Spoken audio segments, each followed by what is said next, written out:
Every time we feel or think something, it becomes part of us. And often we think it just goes out of our head and, it's something that just flits or flies through us, ephemeral. But it doesn't. It becomes part of who we are, like chalked into our soul, if you will. So my goal these days is to constantly paint these feelings and intentions and feelings about myself and my life into my being over and over and over and over and over and over again, so that I become more of these feelings. And I no longer wait for the world to give me permission to feel the way I do, for things to happen so that I can feel how I want to feel about myself. I feel that way first, and I've just kind of turned the tables on the world. You are now listening to the podcast where authors inspire listeners to become authors, the Going North Podcast. I'm your host, certified self-leadership trainer, best-selling author, and book enthusiast Dom Brightman. And you're going to be listening to a different author that will inspire you to join the business of immortality, known as authorship. Now let the fun begin.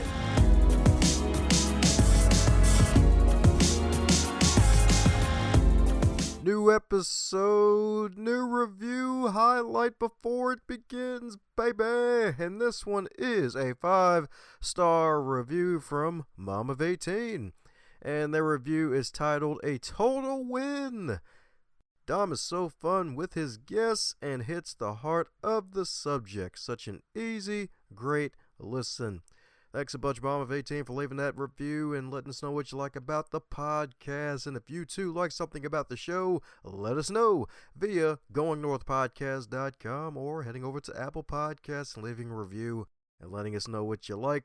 So that way this podcast can continue to go north and beyond plus ultra. Now let's get on with today's episode. And today on the highlight reel builder for authors known as G&P, the Great, Glorious, and Glamorous, is the Going North Podcast. And we got another super special, awesome human for you that's cooler than 10 cucumbers. That's right, indeed. And folks are like, it's been a while since you said someone's cooler than 10 cucumbers. Like, why are they cooler than 10? Well, today's wonderful guest is courtesy of herself. That's right, indeed. She's actually a friend of a past guest of this show, the marvelous and magical Morgana Ray, who episode is going to be in the wonderful recommended episodes after hearing this wonderful lady indeed, because if somebody knows that wonderful woman, they're going to be wonderful too, because today's wonderful guest, she's an award-winning best-selling international bookcaster. Y'all, you heard that right, folks. She's sold books by the boatloads and she's won awards for it, and she has a podcast of her own as well as putting pen to paper. So she is a package for all parties indeed. That's right, indeed, because she's not only that, she's also a speaker as well as a personal growth coach and a publishing veteran. So let's give it up for the woman who's going to make you feel like it's bikini weather all year long, Summer McStravick. How you doing today, Summer? Hey, Tom, that's quite the intro. I love it. Thank you. And Woohoo! I'm doing Right. good. Yeah, I'm doing great. There you go. She's great. Oh, Tony the Tiger right there. You and I have been joking. It's just going to get cornier from here, I'm afraid. Oh, don't be afraid. Be excited. Be ecstatic. Be I will. McStravick ecstatic. In my family, we call it McStravagant. So there you go. Yeah, there we go. I knew it had to be something in there. That's right, Yeah. indeed. That's Yeah. right, indeed. And your first name Summer, so I had to make a joke somewhere. It's like, yeah, you got the voice that'll make folks go into bikini weather in their minds all year long. That's right, indeed. Oh, I get it now.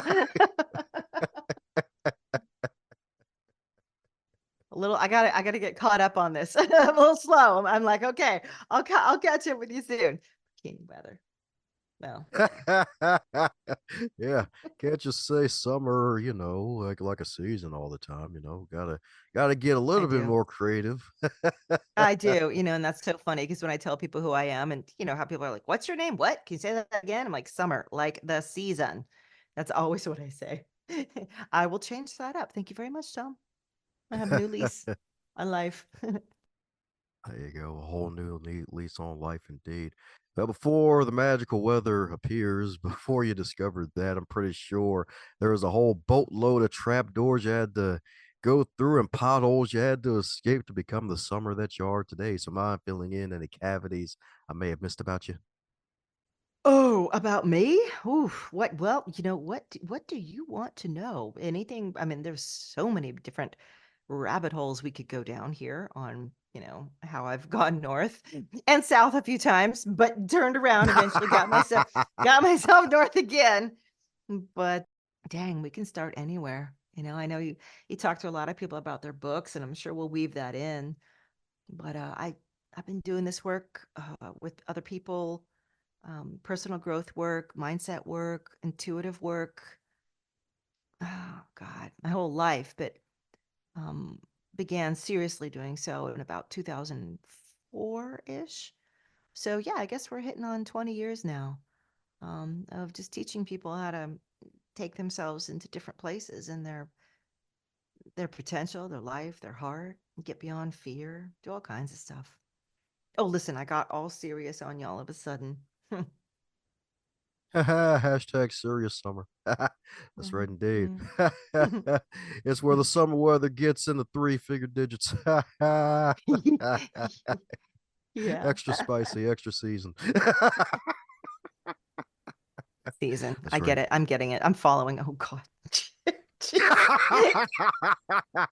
I warned you before we started this, the dad jokes, keep them to a reasonable level. Whatever that means to you, Dom.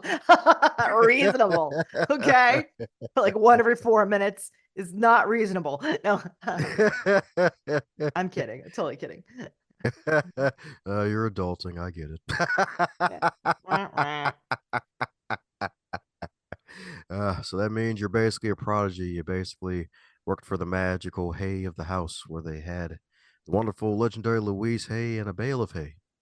Oh gosh, yeah, on her hay rides, and I mean that's a literal thing. Yeah, yeah. So my background is kind of weird and fun and strange, and I never thought that I would go into the line of work of personal growth and leading others. I thought I was just going to be a person working in publishing, editing or doing graphic design, art direction, a real normal, in other words, life, real normal style career. But you know how things work in life? You kind of get nudged where you need to go. And sometimes we resist that, and sometimes we don't. And we just kind of plop right into it. So it was around the year 2000 that I took a job with Hay House, which is a big publishing company. Louise Hay started it. She wrote You Can Heal Your Life. Some people remember that. And again, I just still thought I was going to be in the role of creating brilliant content for other people, or taking other people's brilliant content and making it accessible to people, I should say. And you know, in hindsight, I realized what was really happening is that life kind of the universe just took me and shook me and said, "We're going to teach you how to create things and make stuff that works, and you're going to work on other people's projects and webinars and seminars and audiobooks and master classes. You're going to be a producer, and you're going to get a lot of experience over the next decade doing this kind of stuff. And then you're not going to be able to do that anymore for other people. You're going to have to take your own messaging and do it." And gulp, that's exactly what happened in 2009. It turns out I had written a couple of books for Hay House by that time. Also, I hate to say it, but kind of by accident, just my own personal methods for manifesting, creating, connecting with source, God. I had just somehow found myself in a podcast co-hosting with Dr. Wayne Dyer. Some people remember him. And then it was time for me to just launch. And so I did. And so I've been teaching people this method for flow dreaming, this practice, this way of thinking ever since. That's all I do now, and all I do today is talk to people about how they can create the next version of themselves, whatever it may be. I mean, wherever you may be in your life and what you've gone through. So that's where I'm at. That's kind of the total nutshell history of yeah, how I got to this place. And I'm happy to like share with people what I do today, or you can ask me more about the journey, whatever you think anybody'd be interested in. So cashews or almonds? Are you saying I'm nuts? Well, you said in a nutshell, so that's usually the trigger. That's usually one of my trap doors for the interview for the guest. It's like, yeah, that's it, me in a nutshell. It's like, all right, well, cashews or almonds, which nut? You know what? I got to tell you, definitely, I'm an almond person. I hate cashews. They're terrible. Not only that, I ate almonds right before this darn interview with you. Almonds all the way. Team almond. So you're saying you're the walking Milky Way galaxy, huh? Because of Kinda. almond milk, Yeah. huh? Yeah. Almond milk too. Gosh. Tom. I'm trying to keep a straight face here. Trying. Oh my gosh. All right. She So didn't want to see her own face turn red. That's why she wanted the cameras off. I do. I actually prefer talking with people with the camera off. I know I'm super old school that way, but when I'm looking at a person, my energy, my focus, like a big part of our bandwidth, our brain width goes into reading them, their face, their expression. And I find that being able to talk then for me gets a little compromised. So if I'm not looking at you, I hear you better, in other words. And I know I might, maybe I'm an outlier, but maybe some people are listening are like, hallelujah, me too. But the internet today, everybody needs to look at each other, I guess. Not really. You're actually cool people with that one. It was like the thing. Zoom Yeah. fatigue was a Yeah. real thing like 4 years ago. They're like, oh God, does every meeting Mm. have to be a Zoom meeting? And then God forbid you call in a Oh, extra yeah. early Zoom meeting, like the camera's gonna be off, buddy. Don't you need to sleep at this one? Yeah, I've noticed that too. I've noticed about 2/3 of people keep their camera off in the Zoom meetings that I hold, for my students and classes, and that's totally fine with me. Right? I'd rather have people just listen and absorb than feel like they're being looked at and for nothing really. There's not much anybody's getting from it other than to see you're actually there. I always say that the way I teach is introvert friendly, meaning camera off, totally fine. You can be there in your pajamas. I don't care. So, If only if, in other words, introvert friendly. I like it yeah. indeed. I like it indeed. Well, hey, well, backtracking a bit to you starting at Hay House, I hear that you didn't want a full time job. You started off as a freelancer, even though they wanted to make you full time there at the Hay House. Yeah. Yeah. Yeah. So, like I said in the beginning in my life, so I come from a long line of pretty woo woo people, mystics and intuitives and herbalists. Just we've always been of that ilk, I guess you could say. And so when I went to college, I was like, I am never going to be like my mother, my grandmother, my great grandmother, my great great great grandmother. Forget it. And so the first thing I tried to do was to create a literary magazine. And, I was like 28, and my husband and I both had recently graduated with degrees in literature and writing and editing. So, put out this literary magazine. And I didn't know anything about sales. All I knew about was writing. So, if you're running a magazine, just note to everybody, you need to know how to actually sell advertising and or support it other than with your own salary that you're making by freelancing elsewhere. A few years in, I was already $30,000 in debt, and that was a lot back in, the year 2000. I mean, just double that in your mind today, I guess. And pretty much everything I made was for food and to be able to afford publishing costs to put out more copies of this magazine. I was at that point, I'd always been following, of course, I couldn't get away from it, the idea about manifesting your life and your future and having some say about who you are and what direction you can go in that was in your hands. It wasn't just, a bumpy, lumpy ride of whatever life handed you. So I began doing this technique. I call it flow dreaming today, but it was really a very early manifesting technique. We're talking 23 years ago, way before The Secret or any of that came out. And when I would go into this space, this process, this technique that I would do, I would sort of lose myself in what you call flow, or what not you call everybody. The in the world of psychology, they call it flow state. It's a recognized state. And when I entered that state, it was like, well, how did I get there? And I realized that I was kind of daydreaming my way in. And once I was there, time seems to disappear around you, the world, your physical self. You forget even your body. You're really someplace else. Like if you think about right now, if you're daydreaming, you don't know where you are. Like you could be doing any other activity, and it's like blips of time are just sucked away from your life. You're in two places at once, essentially, right? So I was having that experience and recognizing that when I was in that space, I wanted to really communicate. I wanted to say, look, my magazine is going to do great. I'm going to be wonderful. I'm going to be so successful. If I just ask for it, ask and it shall be given. Except in my case, it wasn't given. I had to shut down the magazine. And I recognize today that the reason that that happened isn't that the manifesting that I was doing failed. It's that it actually worked really, really well.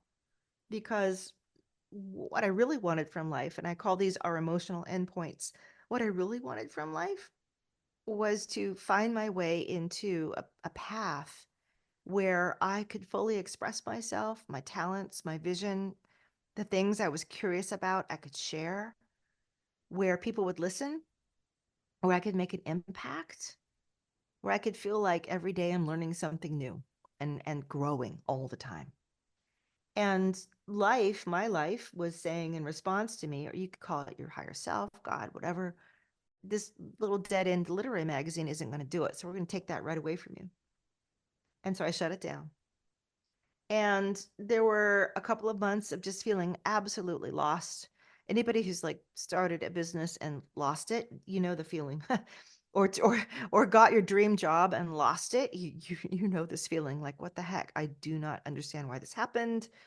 What's going on? And it was then that I sent a little letter in the mail. Remember, we still used letters back then, actual typed out letters. no, no Or emails, handwritten. okay? Yeah. Yep. And I sent it to the only publishing game in town, pretty much, which turned out to be Hay House. And I said, do you want me to lay out the interiors of your books? Because I'm really good at that. And then I forgot all about it, and I never called, and I never followed up, and I never did a damn thing. And to my absolute astonishment, I got a call one day saying, come in, we want to hire you. So I began as freelance, and eventually my boss, super, super wonderful woman, not Louise, she was my boss in the art department. She said, look, can you come here full time? And I said, no, I don't ever want to work for anybody full time, especially a corporation, blah, blah, blah. And I finally said, look, if I try it for 2 weeks and hate it, can I go back to freelancing? And she said, okay. That's how reluctant I was to get into my actual, God-given path. But obviously I stayed more than 2 weeks. I stayed 10 years, as a matter of fact. So a very interesting and crazy time. If anybody listening remembers, the late 90s, the 2000s, I ended up building Hay House Radio, putting together all the webinars that you may have remembered from that era. You probably have books on your shelf, CDs, if you still have any. Probably my little fingerprints are all over those, with all the incredible leaders that, were really coming up at that point. Not just Louise Hay and Wayne Dyer, but Marianne Williamson and Susie Orman, Greg Braden, Denise Lynn, Joan Borisinko. I could just go on and on and on. But that was my launch pad, essentially, to where I am today. That was partially north. I got more north as I went along, though. Got more into my actual calling. Got over some fear along the way. Big boatloads of that, of course, comes up. That's what I'm talking about, days I'm talking about. Indeed. So, do you feel like your Mhm. flow dreaming process basically became more sharpened and streamlined as you were talking and chatting with all these wonderful luminaries and legendary authors and writers and spiritual teachers? I'm sure it did. People often say, "Who are your influences?" And my answer is, all of them. Think of it like, I mean, God, when you're in an atmosphere like that, it's osmosis. It's just you're a sponge and everything is just coming in and then getting reorganized in its own way. Flow dreaming for me came out as a total surprise. There's so many methods for manifesting that people talk about today, like how to create your life, whether it's just plain old writing your goals out and doing your miracle morning or 5 minutes in the morning or whatever it may be, all the way to like the most woo woo processes. But for me, I was looking for something where I could say to life, say to my future, here's what I want. And I'm doing all the physical action to get it, but I feel like it's not enough because I wonder, am I being heard? Is source or God really responding to me? Like, how do I know? I need feedback. And I need to know that the things that are coming my way and being put in my path are actually the right and correct things. Is that something I can do? Because prayer is great. Don't get me wrong. I love prayer, but it often feels like a one-way communication. Like I'm begging, I'm asking if I'm good enough, if I'm deserving, please make it happen. And I said, I need more than that. I need to know, hey, this is what I am making happen. Do I have support? Like, is this right? Can I get some feedback? Can I get some yeses and nods and thumbs up along the way? Can I get some things coming into my life that say, yes, you're on the right track, do more, go in this direction, or no, you're not on the right track, stop, move, go elsewhere. So, the process for me ended up becoming kind of like a navigational, like a compass, in my life. This is where I'm going. And this is what I'm making and creating. I can't say the process came from any particular leader or teacher that I knew. But like I said, I feel like more that period for me was like getting an MBA or a master's degree that they paid me for instead of me paying someone else, right? And yeah, it's great. In how to create something that really works and how to get, what do they call it, the wheat and the chaff. That's a really old saying, but how to get through the fluffy stuff that doesn't work, because the fluffy stuff that doesn't work is not going to sell books. You got to find the stuff that works. So it made me really keen on discovering things that work, and that's how I ended up really, you know going full bore ahead into the work that I do today, and trusting, frankly, that life would support me doing it. A lot of entrepreneurs get really worried and scared and unsure. Will other people want what I'm actually doing or who I am? So you have to build that trust, not just in yourself, but that life is also cheering you on and saying, yes, that is exactly the right direction. So that was a long answer. Kind of There you went in all go. directions. There you go. She's bringing all the wiener dogs today, baby. I love to see. That's right, indeed. That's right, indeed. And they're still in the ballpark. You love to see it, indeed. That's right, indeed. Shout out to all the Franks out there. Jeez. I'm not even sure what I said. It must have had something to do with wiener dogs, though. Dachshunds and Frankfurters. That's what Mm. I'm talking about, indeed. Yes, indeed. Yes, indeed. Definitely good times, indeed, where you get to really learn at the seat of the master's tables. That's right, indeed. That's right, indeed. And my goodness, I Yeah. probably should ask this question before that one. So, my goodness, so for those who have no idea what flow dreaming is, like, what is it and why is it so freaking fabulous? Because most folks would be like, oh, yeah, it's probably meditation. Like, it ain't your average meditation. Oh, yeah, yeah. I actually have to explain this a lot often. So your question is very much on point. Flow dreaming is not meditation at all. It's not self-hypnosis. It's its own animal. It's built kind of like a Frankenstein of things you've already heard of oftentimes and sort of know, but maybe have never combined in a perfect way. It's like if you have flour, sugar, and eggs, you can make a cake, but if you never combine them, you don't know. Flow dreaming is it's got three, I call it the three pillars, the three aspects, the three things that come together. One of them is guided daydreaming. I've never been really great at meditation. I have tried, oh my God, I've tried so many times. And I can meditate a little and I can follow other people's guided meditations. But when I meditate, I tend to become very active. I'm like, oh, and I want to do this and I want to go there and I want to see that. And before I know it, I'm not meditating at all. I'm doing something else. So I realized that what I tended to do was drift off into a daydream, which, I mean, we all know how to daydream. We do it multiple times a day. So I said, what if I just take this natural tendency that I have to already go into a daydreaming space and actually follow it and see where it leads me if I kind of stay with it and stay aware. Well, that's what led me into what I call flow state, right? Which I mentioned already.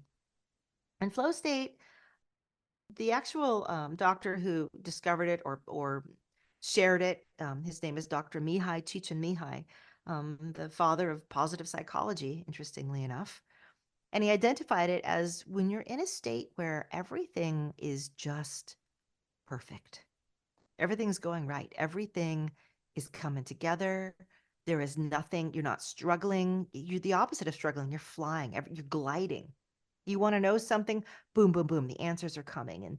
And we enter this state usually by completely by accident. We are doing solving a problem at work, and before we know it, 3 hours have passed, and we're like, whoa, that was so easy. It all came together. And there's almost a sense of missing time. Like, wait, how did that happen? That didn't feel like it took that long. It's kind of optimal brain entrainment to whatever process you're doing. Well, what if you're daydreaming and you find yourself sliding into this flow state? And there's a practice to do it. It's very easy. I know I'm making it sound complicated, but it's not. But once you get there, the question is, what do you do there? And that's where I realized that my deep and strong emotion was what I was using to communicate with most of the time. Manifesting today, they talk about, being clear on your words are powerful, etc., getting, detailed and nuanced, paint the details. I wasn't doing any of that. I was going in a total other direction with it. I would daydream, find myself in this flow state, and I would be feeling things like I am incredibly successful. I have all the opportunities to reach out and for the world to uphold me and give me the resources that I need. I feel deeply loved and connected. I feel like good things are flowing into my life every day, every hour. Nothing is getting in the way. There'll be great things happening tomorrow. I'm fully open to them. So I would be feeling stuff like this, just depending on what it was that I was working on at the moment or what part of my life I was working on. And I'd get into this deep, feeling state in flow. And then when I returned from this process or technique, I'd open my eyes and say, oh my gosh, that was 15 minutes. Where did that go? What? Where? What? Huh? Yeah, I didn't even know I'm here. And so that for me was kind of like the beginning. And then I learned how to do a lot more things with this technique and this practice. But the end game here is that when I create stuff now in my life, I'm always playing the long game. What I'm closing my eyes and dreaming of and thinking of right now is something that I call it my future me 5 years from now is going to be thanking me for. Thank you for doing that back then. And, this year, 2024 or whatever. Thank you for doing that because you began feeling this and you began building this inside you. Every time we feel or think something, it becomes part of us. And often we think it just goes out of our head and, it's something that just flits or flies through us, ephemeral. But it doesn't. It becomes part of who we are, like chalked into our soul, if you will. So my goal these days is to constantly paint these feelings and intentions and feelings about myself and my life into my being over and over and over and over and over and over again so that I become more of these feelings. And I no longer wait for the world to give me permission to feel the way I do, for things to happen so that I can feel how I want to feel about myself. I feel that way first, and I just kind of turn the tables on the world.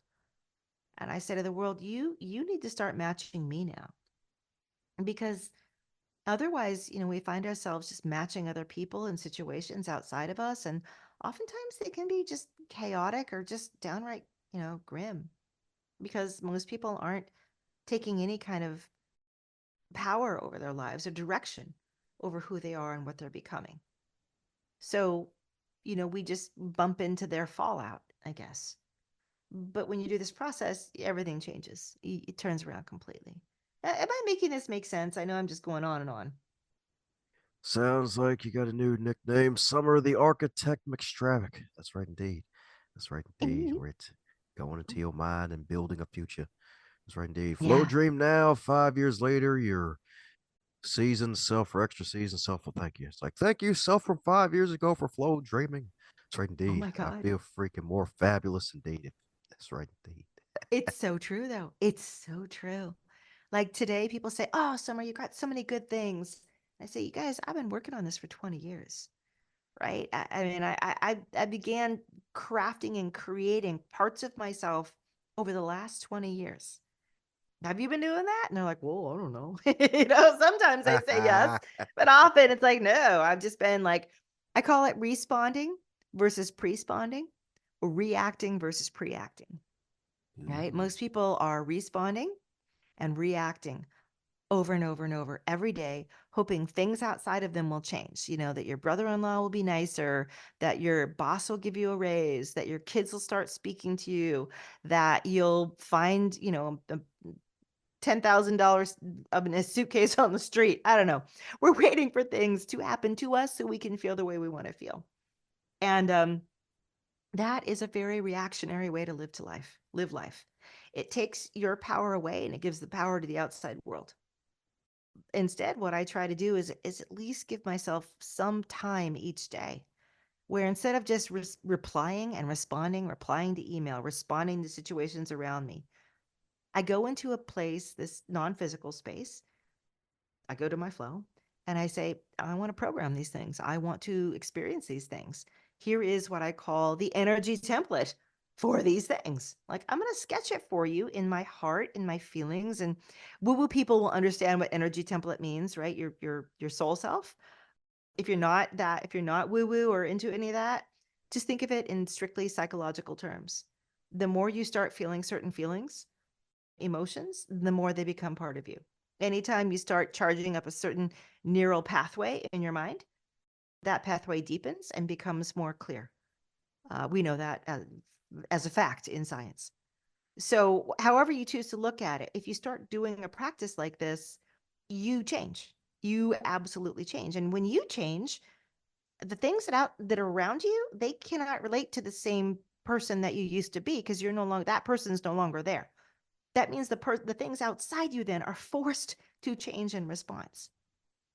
And I use this, I rely on this idea and method for just everything in my life. Everything at all. Dom, what's something you want to make right now? Something I want to make right now. Hmm. Yeah. I know I Hmm. put you on the spot. That's right, indeed. Don't worry, it's a good spot. You could tell me later. You could tell me after we're done with the interview.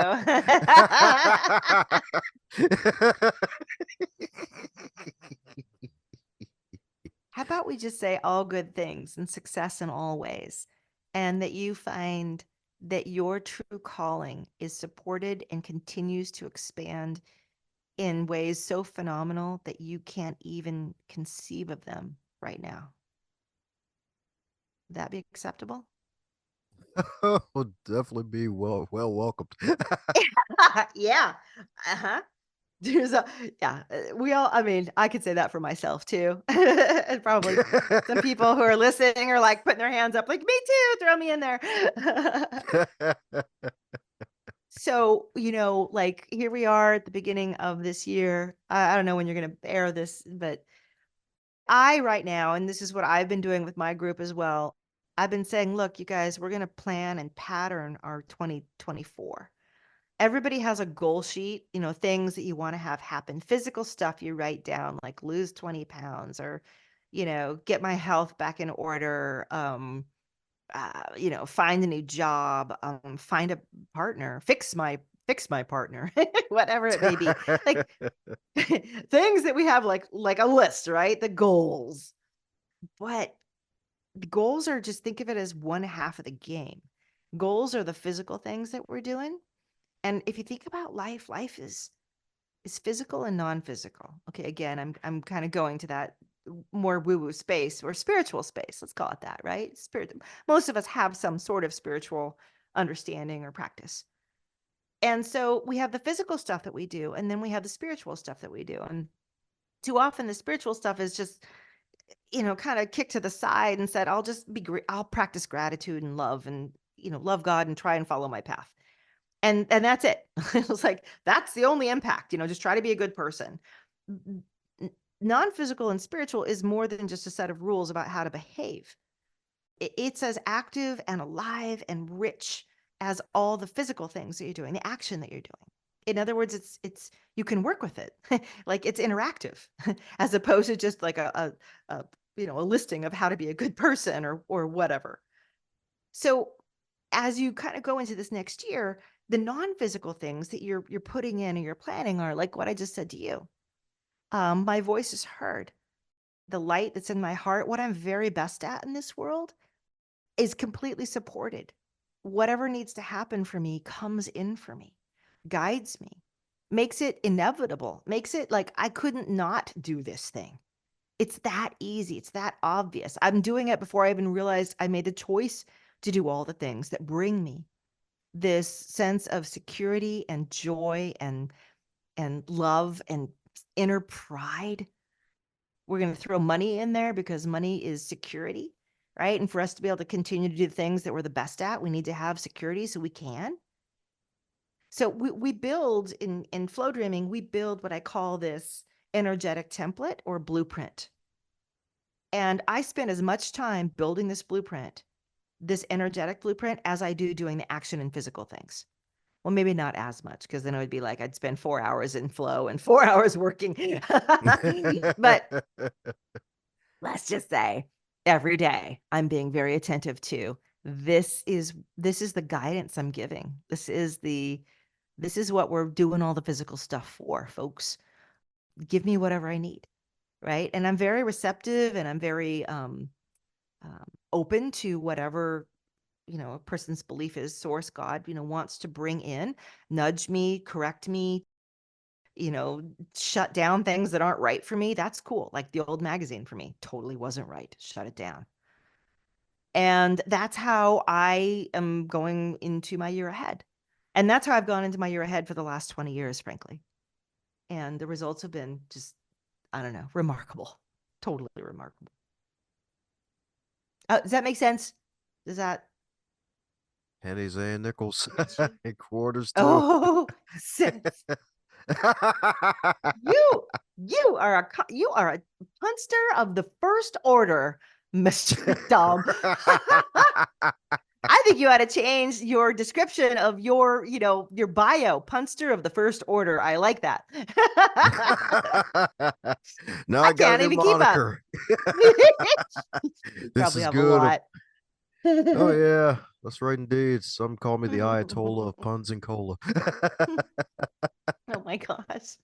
That's right indeed. Since I'm in Oh, Baltimore, Lamar Punson. yeah. So you're funny. Oh yeah, can't forget about the pun this year too. Don't punish me, Dom. Stop it. Yeah. That's right Oh, funny. indeed. She's Hmm. an architect, y'all. That's right indeed. Energy blueprint indeed. I feel like that's the Mm. first time I've ever even heard that term indeed. Because my Mhm. goodness, so it just Yeah. really starting from the beginning. So my goodness, like with all these wonderful tools that you have, like my goodness, Mhm. it's kind of even interesting, even where to begin. Is like, oh, okay, so you got this magical blueprint here, and then you're in this magical Yeah. flow state. My goodness. Uh-huh. So, like, once you get past the manifestation phase where it finally happens? Do you just continuously build as you go along, or it's like, all right, I knocked that off the list? Oh, no. So it's funny because and I've listened to some of your other guests, and I know that you talk with people across like this wide, spectrum. Like some people are just pure businessy stuff and, books about growth. And I know I'm taking people more into the spiritual realm, kind of like Mark Anna does.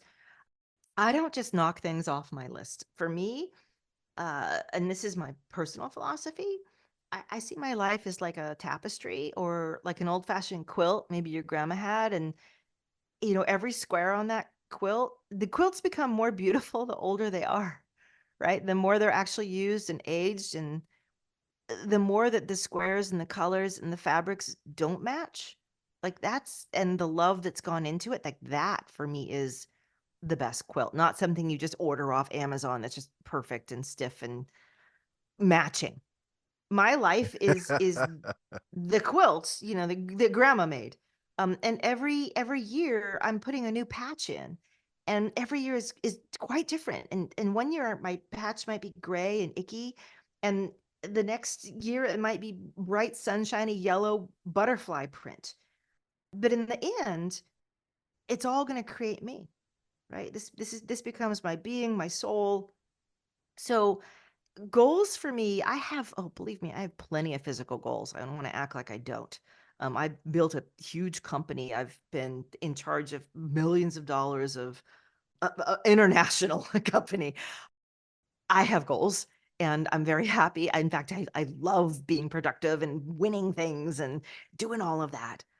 But the other side of that is if I didn't recognize that there is some kind of inner growth happening in me that's in tandem with that, it's like walking right alongside that, then all that stuff would just be stuff that I ended up chasing.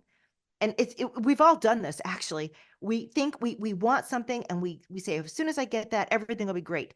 We get the thing and it's great for about, I don't know, a month, and then we're not satisfied again. And we're like, okay, I need the next thing. Okay, what's the next thing? What's the next thing? And we look at our past and it's littered with all of these accomplishments, most of which we don't even remember anymore because there's always a new one on the horizon saying, well, if you do this one, then you get to feel that way. Then you get it. Then you'll get it. And it's kind of a lie. Accomplishments are great, but they will come and go. The quilt, the part of you though, that continuously develops is, who am I becoming? How do I want to feel in my life?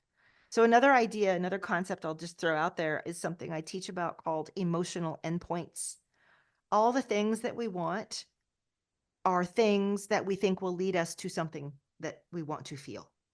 Period. You can think of anything in your brain right now, anything that you want physically right now. You can think too, Dom, but anybody listening, everybody thinks something that you want right now.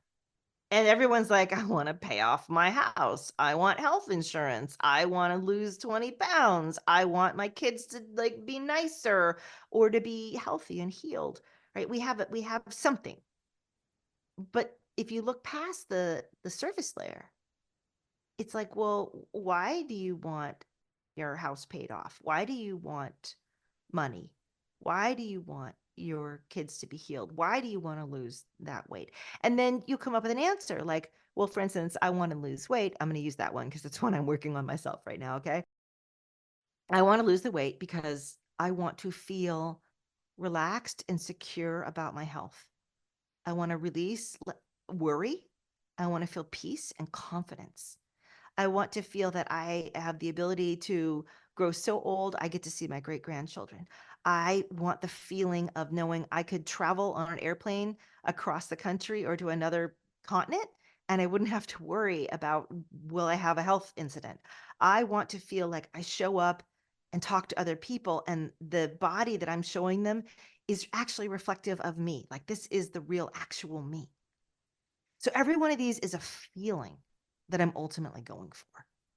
So I live my life guided on what are the feelings I want to create.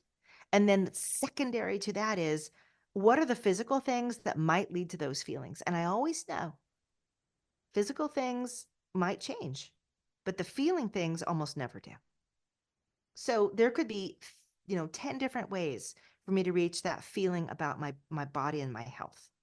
It could be losing weight. It could just be being the same weight and getting really strong or cardiovascularly fit. I don't know. Haven't discovered it yet. But if you think about whatever it is you're focusing on right now that you want to make, it's because you want to actually reach that feeling. And if you can stay centered on that feeling, like that's again to go back to the quilt. I have a quilt of feelings in my life that I want to have in every single area about my kids and my family and my husband and my work and myself. And so all the things I'm choosing to do to reach those feelings, some of them I might be right about, some of them I totally might be wrong about, and I'm willing to let those go. Which means that I don't even have to achieve all my goals because some of those goals might not actually be what's really in alignment for me. What do you think about that? So it sounds like folks need to think more about quotes as opposed to to-do lists. Yeah, exactly. Exactly. So I hope anybody listening now just, maybe spend some time. If you take a shower in the morning or at night, I hope you do. Most of us do each day.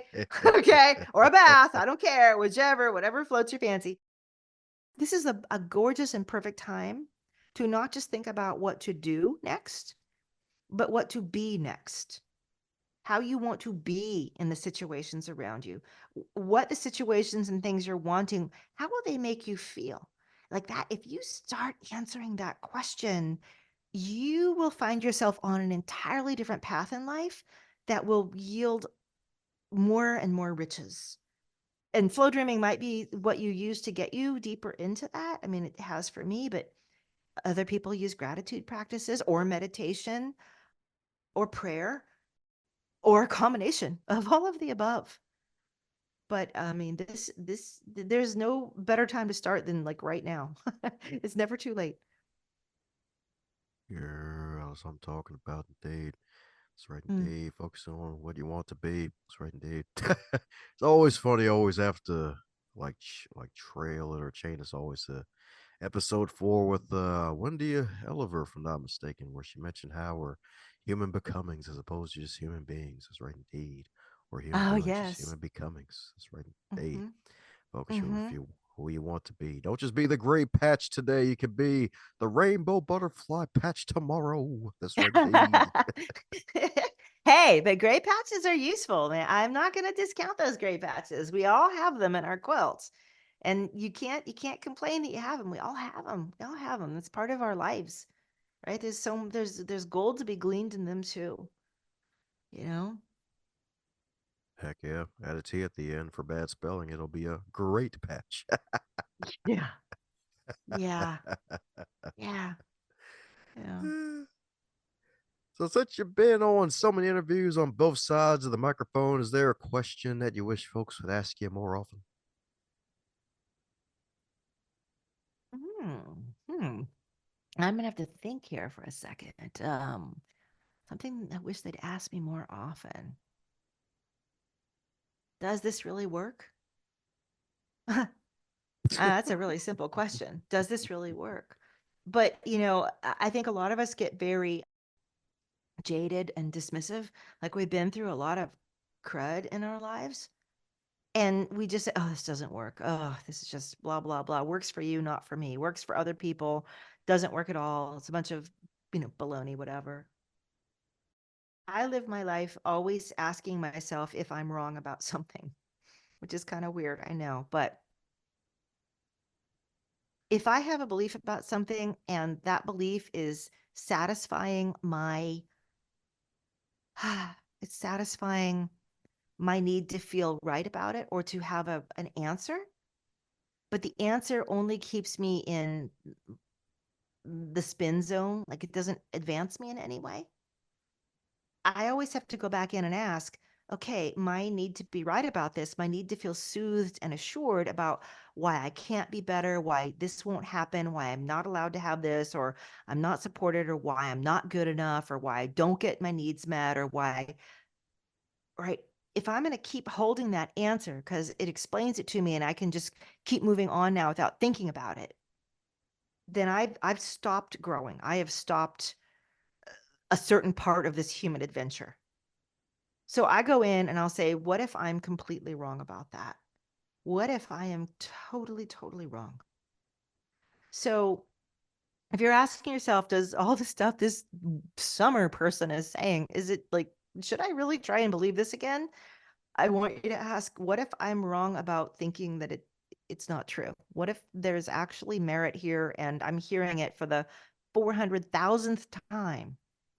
And maybe I've heard it 400,000 times because life is just trying to get it finally through to me and won't let up until I finally open my ears in a different way. How can it hurt me if I start pouring positive feelings and positive emotion into my life? If I start, a practice that acknowledges there's a part of me that's bigger and deeper and wider and just really wants to blossom, and I want to give attention to it, and I want to start loading it up with feelings that I'm going to self create. I'm not going to wait for life to give me permission to feel. I'm going to start self creating these feelings. And maybe it's just a big old experiment. What will happen if I do? And I just know from all the people that I've worked with, thousands of people over the last 20 years, things change. And sometimes they change in areas you don't even think will change first. You're like, things changed, but not the thing I was trying to change. I'm like, that's okay. When you take an old grandfather clock, the ones that you used to see in old movies that stood up in the foyer, and they're big and they're always stuck at like midnight or whatever. Right? The Adams family clock. Especially that one. Yeah. You take one of those clocks and you open up the back and you're like, okay, I don't know which one of these gears is stuck, but you think it's the biggest gear first. That's the one you've been working on. Turns out now there's like a little piece of sand or something and a little tiny gear way over there. So it's like things will start changing, and they may change in places you don't expect and don't seem related at all. But that's the point, because all this time you've been trying to affect things that you could see that you thought were the problem, or thought what was stuck, or thought you had to do. And especially you've been grinding on that and it's not changing. It's not that gear. You got to back up and go, whoa, clear this board. We're going to change whatever gear. And here's how we're going to do it. And that little tiny gear starts moving. And then pretty soon all the gears start moving again. So yeah, that's the question. Does it really work? The answer is yes. But this is not the way I practice manifesting and or guiding my life is not gimmicky. It is a philosophy. It's it's a spirituality. It's a guidance for me, and it does work. I also sorry, no, I'm just going on here, but I gotta say, I work with people of every single faith. I mean, Baha'i, Muslim, Christian, Catholic, Hindu, no faith, agnostic, everybody. This view and this way of thinking about yourself in life is can be part of what you think about, what you call source or God or the universal consciousness, or it can be separate from it, but it still works. So just want to throw that out there.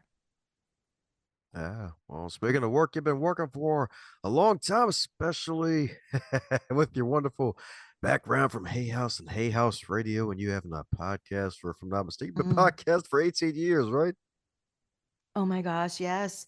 So when I started Hay House Radio, and for some of you guys are old enough to remember, it's getting funny because now there's a lot of younger people and they're like, I've never heard of it. And I'm feeling inside like, oh my God, I've passed into a new era. Oh my God. But back in the day, I mean, we were cutting edge. There were very few online radio stations. I mean, it was AM, FM, and they had just introduced like Sirius XM. You could get some, satellite radio, but we were streaming live shows with call-ins across the entire world on the internet, and doing it from a personal growth company. I mean, it was really extraordinary. Some of the best years of my life were doing that. But things have changed. I mean, now everybody can get everything everywhere, and sometimes I think there's too much information. Every time I open up my Instagram feed, there's like 50,000 people telling me how they want to coach me and do things. And I just sigh and I go, oh, this is exhausting. But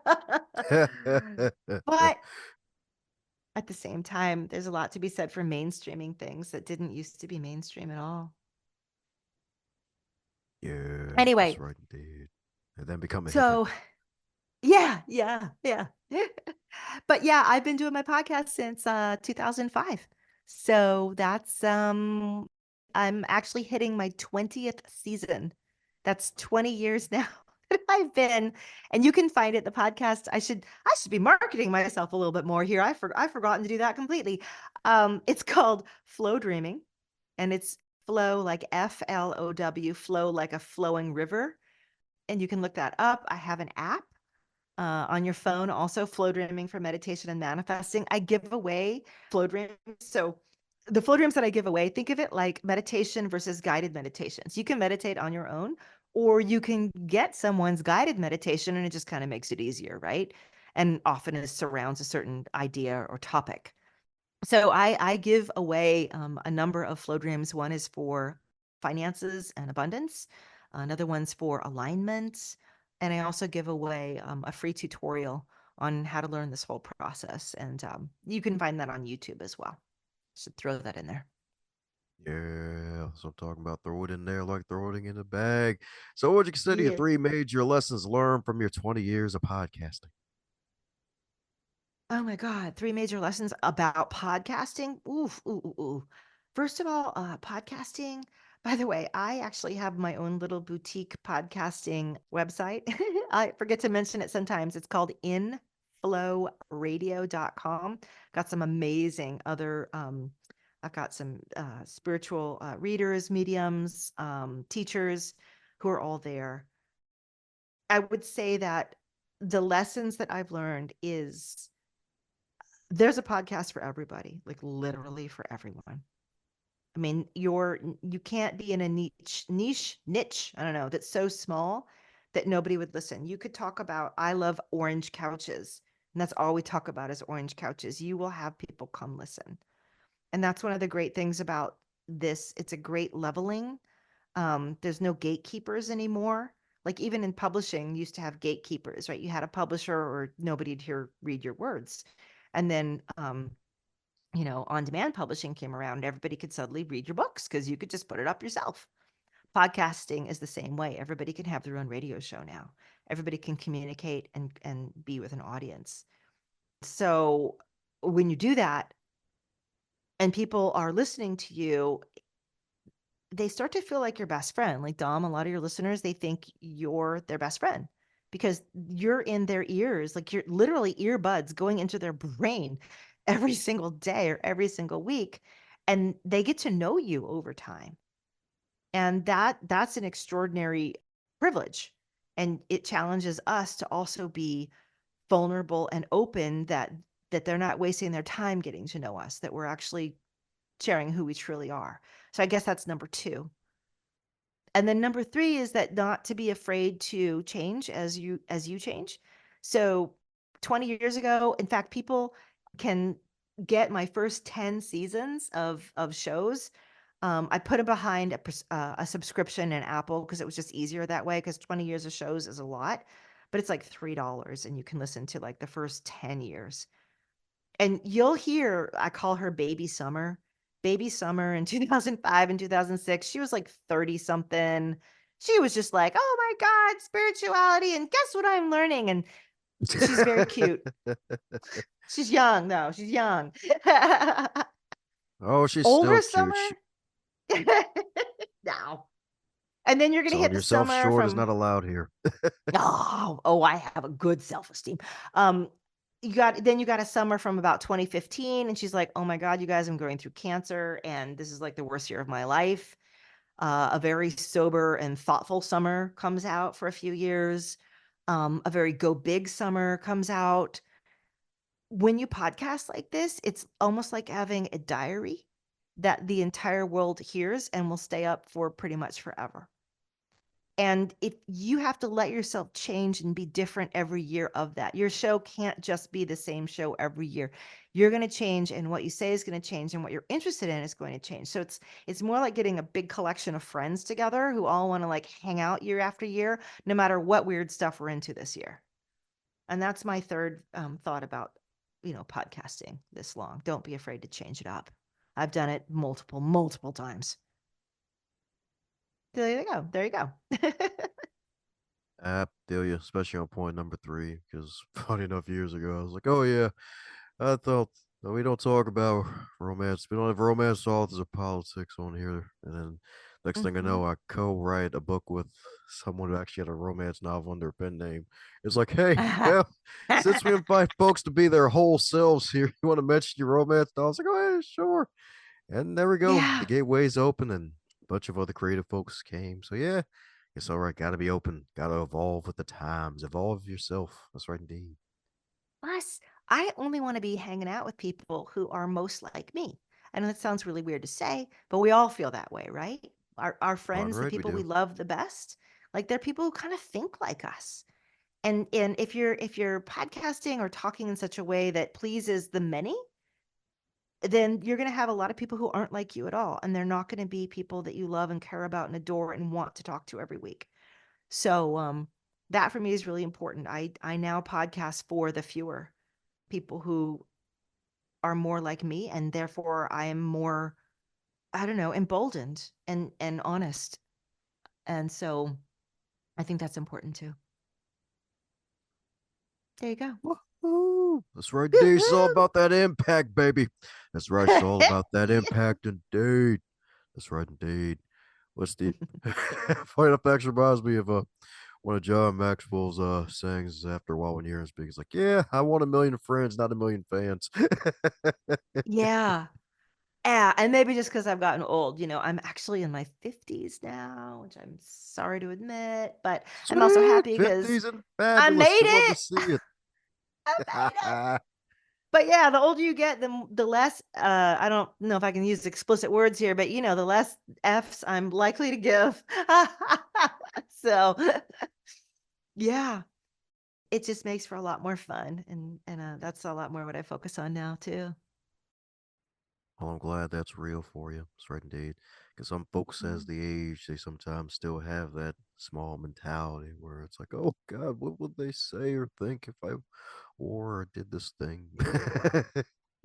I know, and sometimes, there's always we kind of often fight against the tendency as we age to sink more into negativity because the fact is, as you age, you will have more and more, negative things happen to you. That's just life. It will be a pileup eventually.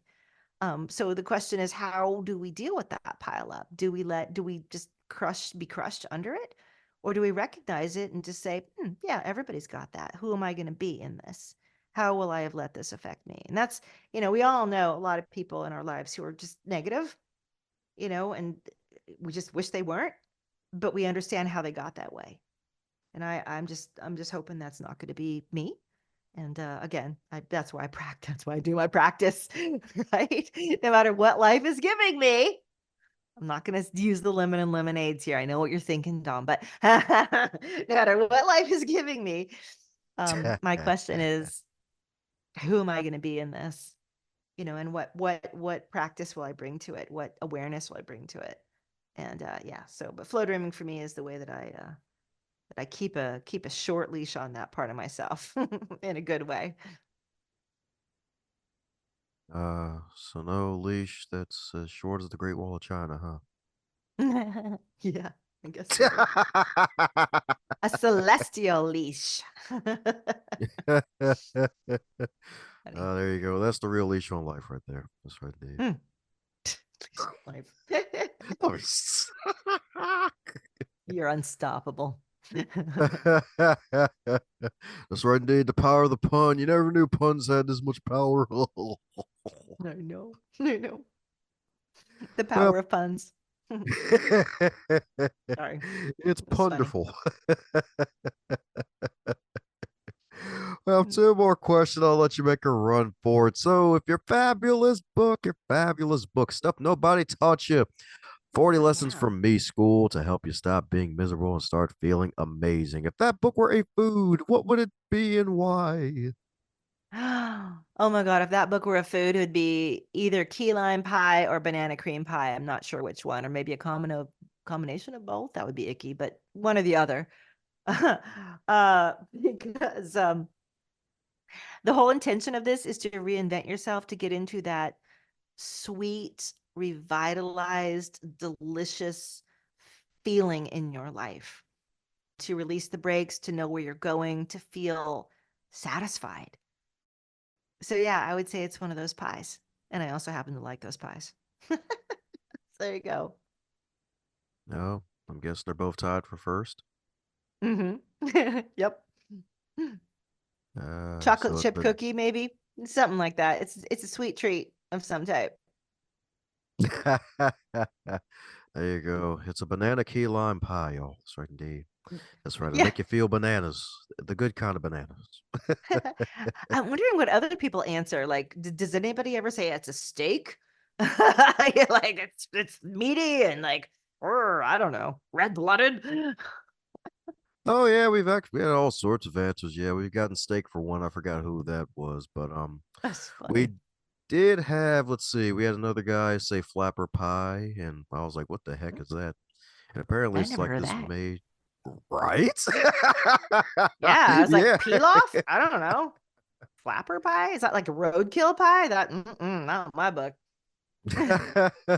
Apparently, it's this real sweet, creamy pie where it's like a lot of Wow. cream is involved. It's something that they love to serve in the prairies. Yeah, because he was up in the Canada area, I think probably middle Canada. Huh. So I'm yeah, gonna look that up. Huh. yep, yep. We had flapper Funny. pie, we have had paella, we've had blueberries. Ooh, paella. Mm-hmm. Yeah, that's right, indeed. A couple pizza answers. Didn't get pizza as much as I thought we would, though. I was surprised. Only maybe 10 or less people said pizza in the past 200 times I've asked that question. Well, I hope I'm the only banana cream pie you've got because I like to be original. If not, I'm gonna change my answer. Okay. All right. Don't worry, you're original. Nobody's went pressed the copycat button yet. They Oh yeah, may. Reddit. AI, it's coming. That's right. I do need Yeah. Alan Iverson to come on the podcast once he writes his book. That's right, indeed. That's right. Hmm.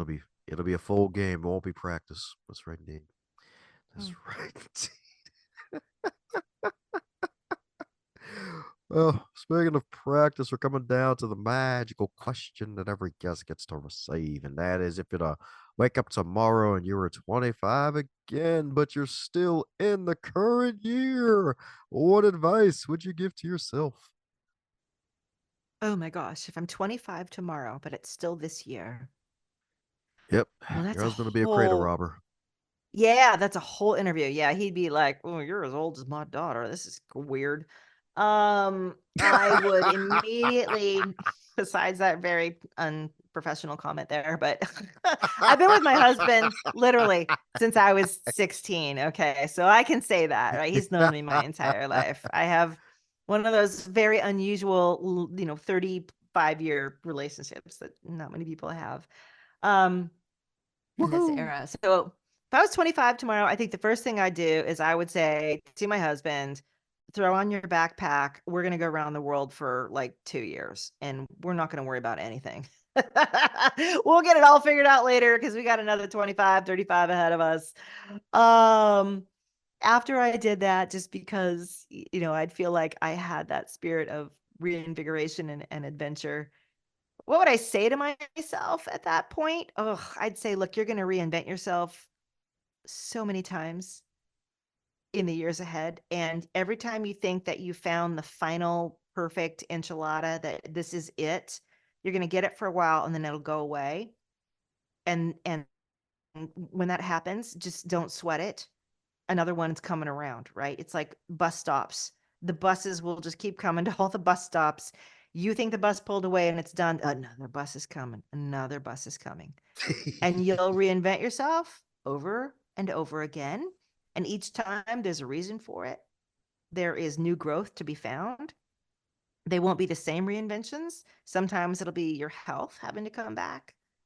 Sometimes it'll be a relationship that gets broken and you need to figure out a new one or how to fix it.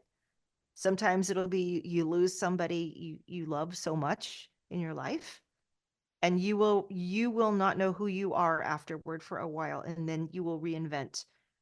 And the only thing that you have to watch out for is how long you stay in the stalled out points between that reinvention, because that's just the years that tick by. But if you can know what you're doing and just let yourself just go through it, you're doing fine. You're doing perfect. You're doing great. And that's what I would say. Woohoo! Little bit She's of, doing great. yeah, yeah. And also throw on that backpack. I'm going around the world again. Oh, been around the world now, yeah, hmm yeah.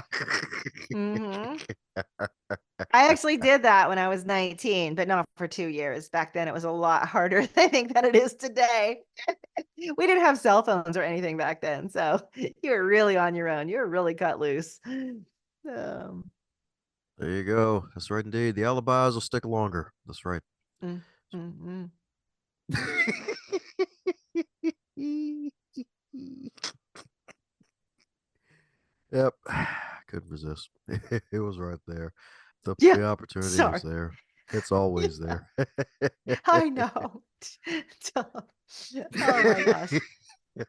Just so everybody knows, we're taping this on a Saturday night, and I think after this, it's like the sun has gone down, and it's now like a beautiful sunset and dark out there, and I'm gonna go out there and torment my husband with 1,000 puns. He's gonna be like, "What is wrong with you? What are you just doing?" And I'll be like, "I was talking to Dom for an hour," and it's just like, "Yeah, sorry, honey."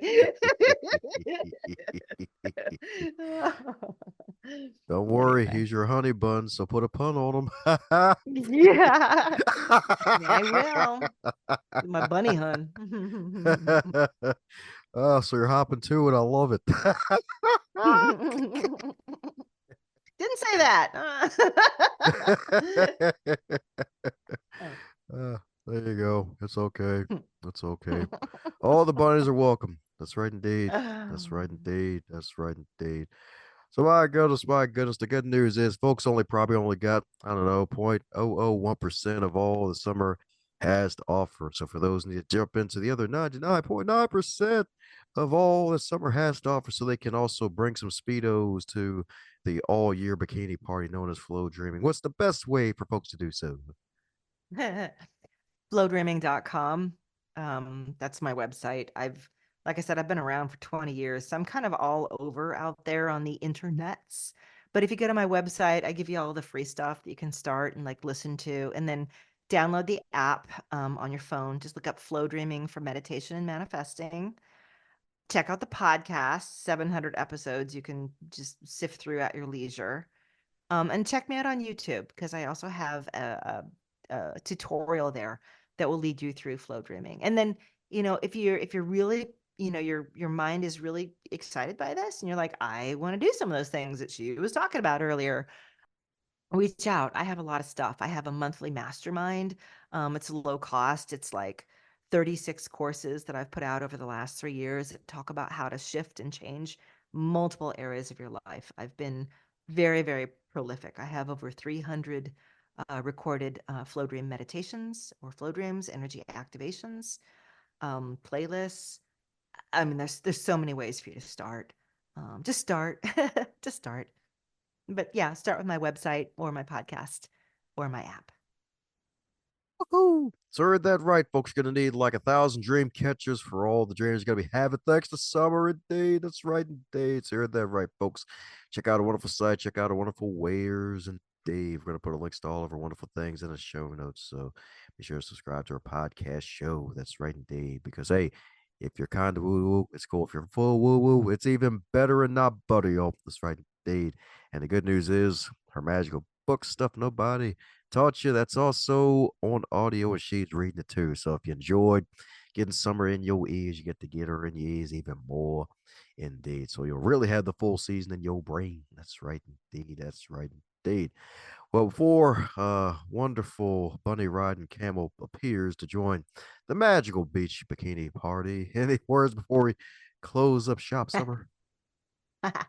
No, I mean, you mentioned my book. One thing I forgot to say is that anybody who purchases it, there's a link inside where you can get 200 worksheets that I provide so you can work through this book. It is a workbook. There's 40 chapters with 40 different exercises that will help you discover who you want to be next and how to become that person next. It's very individualized. So that's a really good thing. Other than that, Dom, thanks. It's just been like fabulous. It's been a really fun Saturday night date. I really appreciate it. Thank you so much for having me and talking with me. I've loved it. Thank you. If you're hearing this part of the episode, that means you're one cool individual. Thanks a bunch for tuning in, and if you enjoyed what you heard, be sure to share it with at least one other person in your network. Bonus points for 3. And be sure to check out the backlog too while you're at it, because there are hundreds of wonderful episodes to choose from as well.